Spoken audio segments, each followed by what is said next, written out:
And now, for the moment you've all been waiting for, it's the Crazy Grandpa Show, starring Crazy Grandpa. Hello.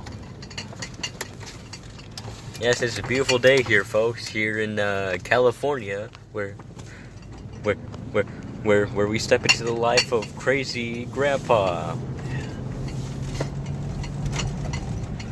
So on a scale of 1 to 10, how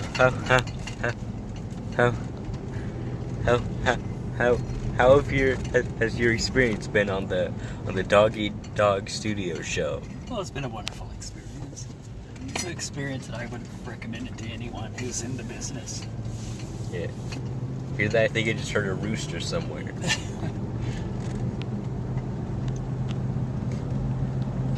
So anyways... you don't have to kick out some financial consideration to that rooster now, do you? No. Or providing some content to the this podcast, do you? No. I mean, if you did, you'd probably have to get its federal tax ID number. Yeah. To cover that. So what are your strengths and weaknesses as an actor on set?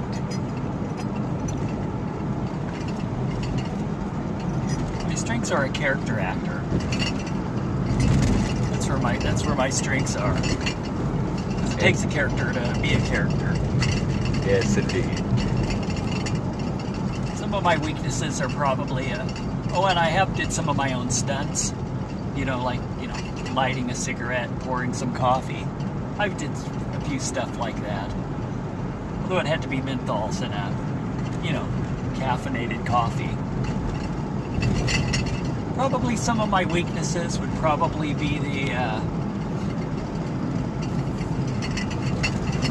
maybe some of the scenes where there had to be some fast action in. Sometimes because of my war injuries, I have had some physical limitations. Being shot, a couple times in the chest, had a few leg injuries, had gangrene on my right leg. I've lost a couple toes. Stuff like that's kind of, in the frostbite scene of when we were doing that Himalayan movie over in Nepal. Yeah.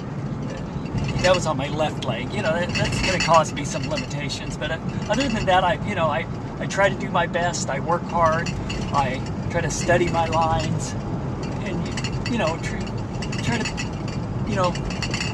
give 100%. To become the part that I'm given.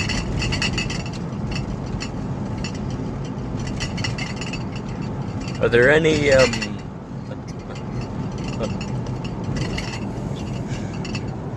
So while you're on set, and while you're filming these movies, how are the other actors towards being around a man of such fame? Man as famous as you are, how do the other actors respond to that when you're on set? Do you have good chemistry with any of them? What? Oh yes, I've had great chemistry. Great chemistry. A lot of the up and coming actors. There's times, they'll maybe come up to me and we can talk about some scenes. I can maybe give them some pointers. But in the end, every actor is his own player, and every actor performs and interprets the scenes differently, so they can they can kind of put their own content into it.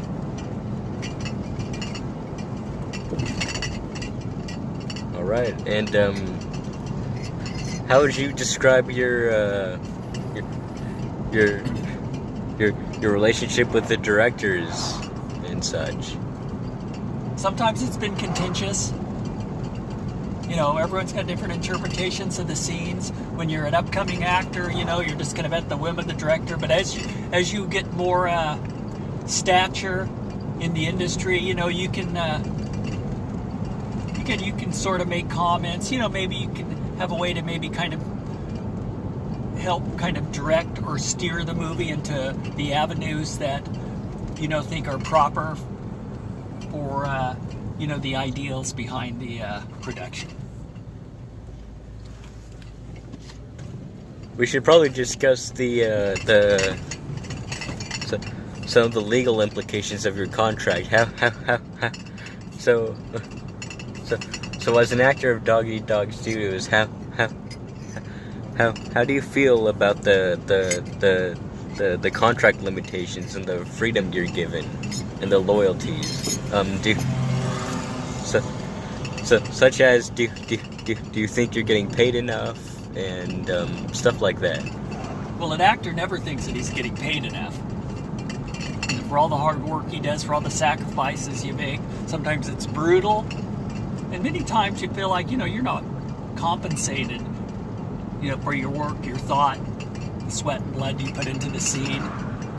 And with the contract, most contracts are pretty much cut and dried, but a lot of times there's gray areas on the fringes where maybe the production company wants you to maybe go a little farther, do some things that is kind of outside the contract. And as an actor, you're always wondering if you're going to get compensated for those scenes. Sometimes you do, so you have to be very careful. You have to look at everything. You have to weigh what work you want to put in those gray areas, freely on your own. And you just have to, there's a lot to weigh there. Because all the actors want to be fairly compensated for their work. All right, so how do you, in your entire career,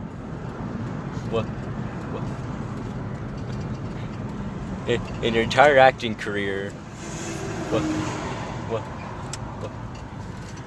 what's the most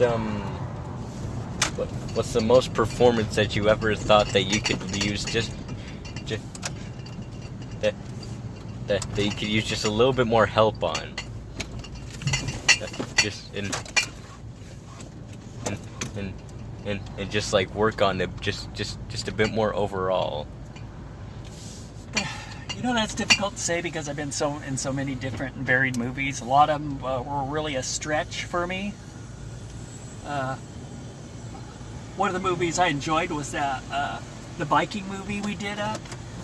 The Viking movie we did, I think that's about like maybe 79. It was up kind of in some of the fjords in Norway. We did some work up there. I felt like maybe I could have used a little more work on that, because having a brown-skinned guy playing an extremely light-skinned Viking, that was kind of a stretch. But the makeup people did great on that. Some of my Norwegian, it was difficult. The language is a kind of a difficult language because you got to get the cadence, pronunciation down, the way sentences are formed, and then some of the sounds they have just aren't easily proficient for someone, someone of my caliber. That was a little bit difficult. The movie about the Lost Submarine that I did, some of the underwater scenes with the scuba diving and the bell, where you had to wear those giant deep sea diving suits physically, that was pretty demanding for me. But I had great people were on the set helping me, and they kind of got me through the scene. So that was two that come to mind. There's many more. When you have a career as varied, as long, and expanded as I have, there's a lot of times when you're stretched right to your limit. But then you think about the troubles you've had in your life, and you dig down. And when you dig down for that extra strength to help you pull through those scenes and give a performance to the best of your ability that is usually very, very good, or sometimes even exceeds what was expected of the scene by the director or the production company. All right, so to wrap up our interview really quickly, what have you ever thought about retiring as your career sort of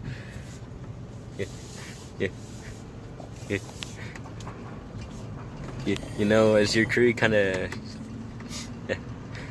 Have you ever thought about retiring? I haven't, because I think... And that's about all the time we have today, folks. Join us next week for our new podcast, Dog Eat World Studios.